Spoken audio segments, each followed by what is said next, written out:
नमस्कार, मैं अपूर्वा। आप देख रहे हैं यूथ इंडिया। आइए नजर डालते हैं आज के कुछ खास खबर की ओर। पतंजलि विज्ञापन केस में सुप्रीम कोर्ट में आज सुनवाई। रामदेव और बालकृष्ण पर अवमानना का आरोप लगेगा या नहीं, ये तय करेगा कोर्ट। पतंजलि भ्रामक विज्ञापन केस में आज सुप्रीम कोर्ट में फिर से सुनवाई होगी। आज कोर्ट बाबा रामदेव और बालकृष्ण के खिलाफ अवमानना के आरोपों पर फैसला करेगा। मामले में पिछली सुनवाई 23 अप्रैल को हुई थी।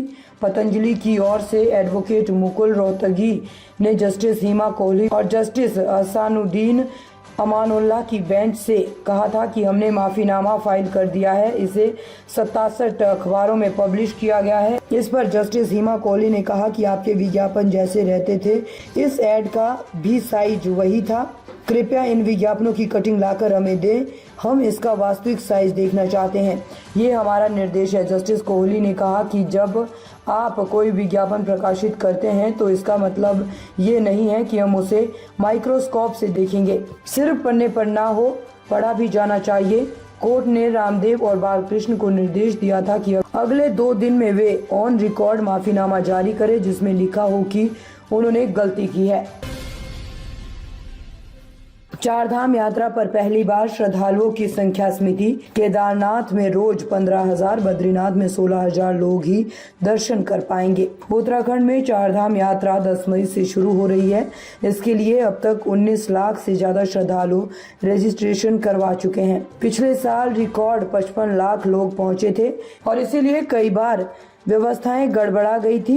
इसी से सबक लेते हुए उत्तराखंड पुलिस और पर्यटन विभाग ने पहली बार चारधाम यात्रा में श्रद्धालुओं की प्रतिदिन की संख्या सीमित कर दी है। पर्यटन सचिव सचिन कुर्बे के मुताबिक एक दिन में 15,000 श्रद्धालु केदारनाथ धाम, 16,000 लोग बद्रीनाथ धाम, 9,000 श्रद्धालु यमुनोत्री और 11,000 लोग गंगोत्री में दर्शन कर सकेंगे। यानी चारों धामों में रोजाना 51,000 लोग दर्शन करेंगे। पिछले साल रोजाना 60,000 से अधिक तीर्थयात्री दर्शन के लिए पहुंचे थे।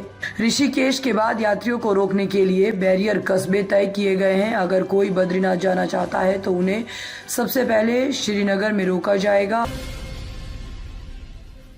शाह बोले 2 फेज की वोटिंग के बाद हम 100 से ज्यादा सीटें जीत रहे। आरक्षण पर गलत खबरें फैला रही कांग्रेस। गृह मंत्री अमित शाह ने गुवाहाटी में कहा कि भारतीय जनता पार्टी स्पष्ट रूप से मानती है कि धर्म के आधार पर आरक्षण संविधान सम्मत नहीं है। हम धर्म के आधार पर लादे गए आरक्षण को खत्म करके SC, ST और OBC को न्याय दिलाएंगे। शाह ने अपने फेक वीडियो पर भी कहा कि उनकी हताशा इस स्तर तक पहुंच चुकी है कि उन्होंने मेरा फेक वीडियो बनाकर फैला दिया। शाह बोले मुख्यमंत्री स्तर के लोगों ने भी इस फेक वीडियो को वायरल किया। सौभाग्य से मैं जो बोला था वह भी रिकॉर्ड में था, उसे हमने सबके सामने रखा और दूध का दूध पानी का पानी हो गया और अब कांग्रेस के नेता पर आपराधिक मामला दर्ज हो गया है। शाह ने कहा कि जब से राहुल गांधी ने कांग्रेस की कमान संभाली है तब से वह राजनीति को निचले स्तर पर लेके जाने का काम कर रहे हैं। मेरा मानना है कि फर्जी वीडियो वायरल करके जनता का समर्थन पाने की कोशिश निंदनीय है। ज्ञानवापी तहखाने में पूजा पाठ पर आज फैसला सुनाएगा सुप्रीम कोर्ट। हाई कोर्ट के फैसले को चुनौती, पूजा अर्चना पर रोक लगाने की मांग। वाराणसी के ज्ञानवापी परिसर के दक्षिणी तहखाने में पूजा पाठ और स्थापित प्रतिमाओं के दर्शन पूजन पर आज सुप्रीम कोर्ट फैसला देगा। ज्ञानवापी मस्जिद की देखरेख कर रही अंजुमन मसाजिद इंतजामिया कमेटी की याचिका पर आज विशेष सुनवाई होगी। हाई कोर्ट के आदेश को चुनौती देने वाली याचिका में दोनों पक्ष अपना लिखित जवाब दाखिल करेंगे। प्रधान न्यायाधीश DY Chandrachud, justice JB Pardiwala और मनोज मिश्रा की खंडपीठ मामले को सुनेगा। ज्ञानवापी मामले पर व्यास परिवार की ओर से जिला न्यायालय जो आवेदन दिया गया था उस पर 31 जनवरी 2024 से व्यास तहखाने में पूजा करने की अनुमति दी गई थी। उसके खिलाफ मामला इलाहाबाद हाईकोर्ट में गया और हाईकोर्ट ने हिंदू पक्ष में फैसला सुनाया। अंजुमन इंतजामिया इलाहाबाद हाईकोर्ट के फैसले के खिलाफ सुप्रीम कोर्ट आया था। आज दोपहर ज्ञानवापी की अंजुमन मसाजिद इंतजामिया कमेटी की याचिका पर सुप्रीम कोर्ट में सुनवाई होगी। इसमें विवादित ढांचे के दक्षिणी छोर पर स्थित व्यास जी के तहखाने में हिंदुओं को पूजा अर्चना करने की अनुमति देने के इलाहाबाद हाई कोर्ट के फैसले को मस्जिद कमेटी ने चुनौती दी है।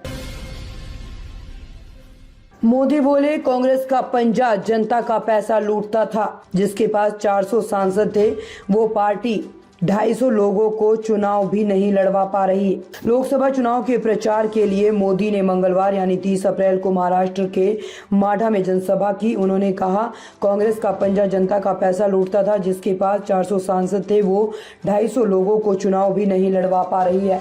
आपको कांग्रेस के एक्सरे से सावधान रहना है। कांग्रेस के शहजादे गली गली घूमकर कह रहे हैं कि उनको मौका मिलेगा तो वो आपका एक्सरे निकालेंगे, आपके घर में पड़े सोने की संपत्ति का ये हिसाब लगाएंगे, इसके बाद इसे वोट देंगे। कांग्रेस वाले विरासत टैक्स की भी बात कर रहे हैं। कांग्रेस कहती है कि जो आप बचत करते हैं उस पर सरकार का भी हक होगा। ये मार्क्सवादियों और नक्सलवादियों की विचारधारा है। राष्ट्र के माढा के बाद मोदी दोपहर 1 बजे धाराशिव में रैली करेंगे। वे दोपहर 2:30 बजे लातूर में प्रचार करेंगे और शाम 4:30 बजे तेलंगाना के जहीराबाद में जनसभा को संबोधित करेंगे। मोदी ने कल भी महाराष्ट्र के सोलापुर, सतारा और पुणे में रैलियां की थी। 10 साल पहले जब रिमोट कंट्रोल वाली सरकार चलती थी तब महाराष्ट्र के कद्दावर नेता कृषि मंत्री थे। ताज़ा खबरों से जुड़े रहने के लिए हमारे चैनल को सब्सक्राइब करें और बेल आइकन को दबाना ना भूलें ताकि हर खबर की नोटिफिकेशन आपको मिलती रहे।